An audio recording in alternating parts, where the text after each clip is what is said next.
ফুরফুরা শরীফকে আমরা সম্মান করি, শ্রদ্ধা করি, তাই আমরা আশা করব ফুরফুরা শরীফ রাজনীতিতে প্রবেশ করবে না। গতকাল ইমাম মুয়াজ্জিনদের যে সমাবেশ নেতাজি ইন্ডোরে হয়েছে, সেখানে এভাবেই বক্তব্য রেখেছেন রাজ্যের মুখ্যমন্ত্রী মমতা বন্দ্যোপাধ্যায়। পাশাপাশি তিনি নাম না করে আইএসএফ বিধায়ক নওশাদ সিদ্দিকীও আক্রমণ করেছেন।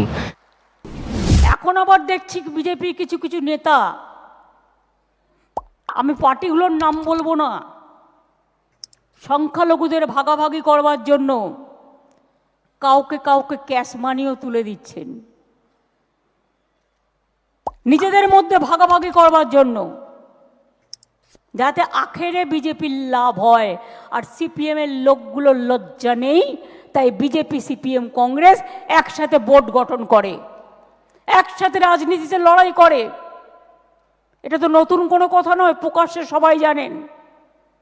জগাই মাদাই গদাই, তার সাথে আবার জুটেছে আর একটা,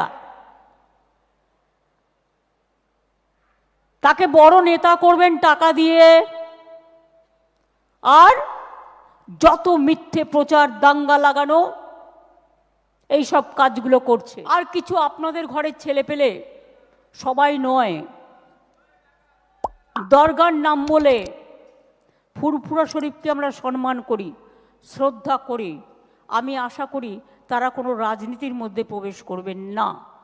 যেমন আমরা চাই না বেলুর মঠ রাজনীতির মধ্যে প্রবেশ করুক, যেমন আমরা চাই না যে কোনো ধর্মস্থানে গিয়ে রাজনীতি করে একদিকে ধর্মস্থানের নাম করে তার নামটাকে অপচয় না করেন। আমাদের ধর্ম আমাদের মাথার উপরে। এ নিয়ে ফুরফুরা শরীফের পীরজাদাদের মধ্যেও মিশ্র প্রতিক্রিয়া দেখা গিয়েছে। পীরজাদা সাফিরি সিদ্দিকী বলছেন যে কে রাজনীতি করবে কে রাজনীতি করবে না সেটা কিন্তু তাদের ব্যক্তিগত ব্যাপার, সেটা কখনোই মুখ্যমন্ত্রী ঠিক করে দিতে পারেন না যে ফুরফুরা শরীফ রাজনীতিতে প্রবেশ করবে কি করবে না। অন্যদিকে আপনারা জানেন যে গতকাল যেমনটা আমরা জানতে পারছি যে পুলিশ হানা দিয়েছিল ফুরফুরায়, পীর আল্লামা মারুফ সিদ্দিকী তার বাড়িতে পুলিশ হানা দিয়েছিল, এবং এত পুলিশ এত গভীর রাতে কেন, সেই প্রশ্ন তুলেছেন পীরজাদা সাফিরি সিদ্দিকী। হ্যাঁ, সব থেকে বড় জিনিস হচ্ছে এটা আমরা ওনার মুখ থেকে শুনবো, এটা আমরা আশা করিনি। বিশেষ করে তিনি একজন রাজনীতিবিদ, আর অবশ্যই ফুরফুরা দরবার শরীফ একটা পীর পরিবার, তেনারা ধর্ম নিয়ে থাকেন। কিন্তু আমার হাতের 5টা আঙুল তো সমান না, কে রাজনীতি করবে কে করবে না সেটা তার ব্যক্তিগত ব্যাপার। কিন্তু উনি বলার কে? উনি চান না, পছন্দ করেন না যে ফুরফুরা শরীফের পীর সাহেব পীরজাদারা তারা রাজনীতি করুক, বা বেলুর মঠের স্বামীজিরা রাজনীতি করুক।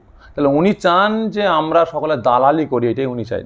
সমস্ত ইমাম সমাজকে কলকাতা ইন্ডোর স্টেডিয়ামে ডেকে তিনি তাঁদের সম্মান দিলেন না, তাঁদেরকে অপমান করলেন, 500 টাকা ভাতা বাড়িয়েছেন। ছি ছি ছি ছি ছি ছি, এটা লজ্জা। 500 টাকা ভাতা, লজ্জা। দিল্লির জমিনে ইমাম মুয়াজ্জিনদের ভাতা হচ্ছে 16,000 টাকা। তারপরে হচ্ছে হরিয়ানায়, আপনার হরিয়ানায় 16,000 টাকা, দিল্লিতে হচ্ছে 18,000 টাকা। হরিয়ানায় 16,000 টাকা, দিল্লিতে 18,000 টাকা, তেলেঙ্গানায় 12,000 টাকা। খোদ গুজরাট, যে জায়গাটা সবসময় শিরোনামে থাকতো আগে, গুজরাট, যেখানে একটা দাঙ্গা হয়েছিল, মুসলমানদের কুচুকাটা হয়েছিল, সেই জায়গায় সরকার দিচ্ছে মাইনে মুসলমানদের কত? 12,000 টাকা। আর আজকে আপনি এতগুলো ইমাম সাহেবদের ডেকে নিয়ে এসে আপনি অপমান করলেন। 500 টাকা ভাতা, আপনি টাকাটা দিচ্ছেন কোথা থেকে? ওয়াকাফ সম্পত্তি থেকে। ওয়াকাফ সম্পত্তি থেকে আপনি দিচ্ছেন, আমাদের টাকা আপনি আমাদের দিচ্ছেন। আবার তো আমাদেরকে হাতিয়ার বানিয়ে, কিছু রাজনীতি দলের বিরুদ্ধে বানিয়ে, ইমাম সাহেবদেরকে এক চোখে বানিয়ে এক পেশে বানিয়ে দিচ্ছেন। লজ্জা। আমি মিডিয়ার মাধ্যম দিয়ে আমি আমার রাজ্যের মুখ্যমন্ত্রীর কাছে আমি অনুরোধ করব, টোটাল ওয়াকাফ সম্পত্তি আপনার কন্ট্রোলে আছে। প্রতি মাসে না পারেন প্রতি বছরে ওয়াকাফ সম্পত্তির কত আয় হয়, কত ব্যয় হয়, টোটাল হিসাবটা আপনি দিন। আজকে আপনি আমার পুরোহিত ভাইদের 500 টাকা করে দিলেন, টাকাটা কোথা থেকে দিচ্ছেন? কোথা থেকে দিচ্ছেন? আপনার কোষাগার থেকে দিচ্ছেন না দেবত সম্পত্তি থেকে দিচ্ছেন?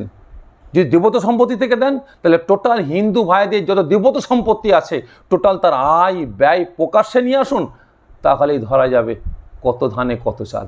গত 10/8/2023 সালে তালতলা ঘাটে একটা বোর্ড গঠনকে কেন্দ্র করে একটা অশান্তি হয়।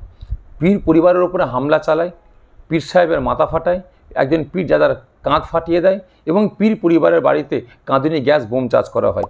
এতে আমাদের বাড়ির কয়েকটা ভাই, কয়েকজন পীর সাহেবের নাম জড়িয়ে যায়। তাঁদের নামে পরিকল্পনা করে এফআইআর করা হয়। সেই এফআইআরের সূত্র ধরে গত রাতে পীরজাদা কাসেম সিদ্দিকী ভাইকে অ্যারেস্ট করার জন্য তেনার বাড়িতে কয়েকশো পুলিশ তেনার বাড়ি ঘেরাও করে ফেলে এবং সেখানে অকথ্য ভাষায় গালাগালি দেয় এবং পুলিশ প্রশাসন চিৎকার করে বলে, কোথায় গেল কাসেম সিদ্দিকী, কোথায় গেল সাফিরি সিদ্দিকী, কোথায় গেল ইসহাক সিদ্দিকী।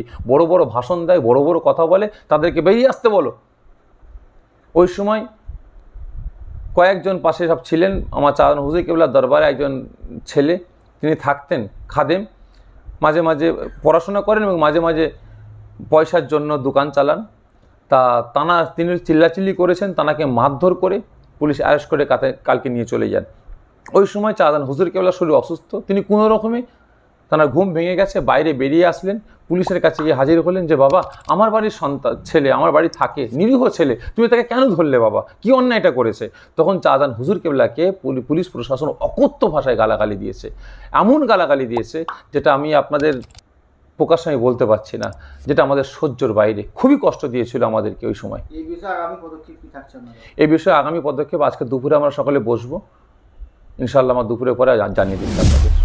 যেমনটা আমরা পুলিশ সূত্রে জানতে পারছি যে পঞ্চায়েত বোর্ড গঠনকে কেন্দ্র করে ফুরফুরায় যে অশান্তি ঘটেছিল সেখানে কিন্তু পুলিশ কর্মীরা আহত হয়েছিলেন এবং সেই যে মামলা, সেই মামলা পুলিশ স্বতঃস্ফূর্তভাবে করেছে এবং পুলিশের কাজে বাধা দেওয়া, পুলিশকে মারধর এবং সরকারি সম্পত্তি নষ্ট করা, এই একাধিক ধারায় মামলা রুজু করে পুলিশ তদন্ত শুরু করেছে এবং সেই তদন্ত করতে গিয়েই আমরা দেখেছি এর আগে 5 জনকে গ্রেপ্তার করা হয়েছে, গতকালও 2 জনকে গ্রেপ্তার করা হয়েছে এবং তাদেরকে জিজ্ঞাসাবাদ করে আরও যে নাম উঠে আসছে বা পুলিশ তদন্ত প্রক্রিয়া এগিয়ে নিয়ে যাচ্ছে, যার কারণেই কিন্তু গতকাল পুলিশ হানা দিয়েছিল এই ফুরফুরা এলাকায় এবং সেখানেই কিন্তু রাতে বচসা সৃষ্টি হয় পুলিশের সঙ্গে পীরজাদাদের এবং তারপর কিন্তু এখন পরিস্থিতি স্বাভাবিক রয়েছে।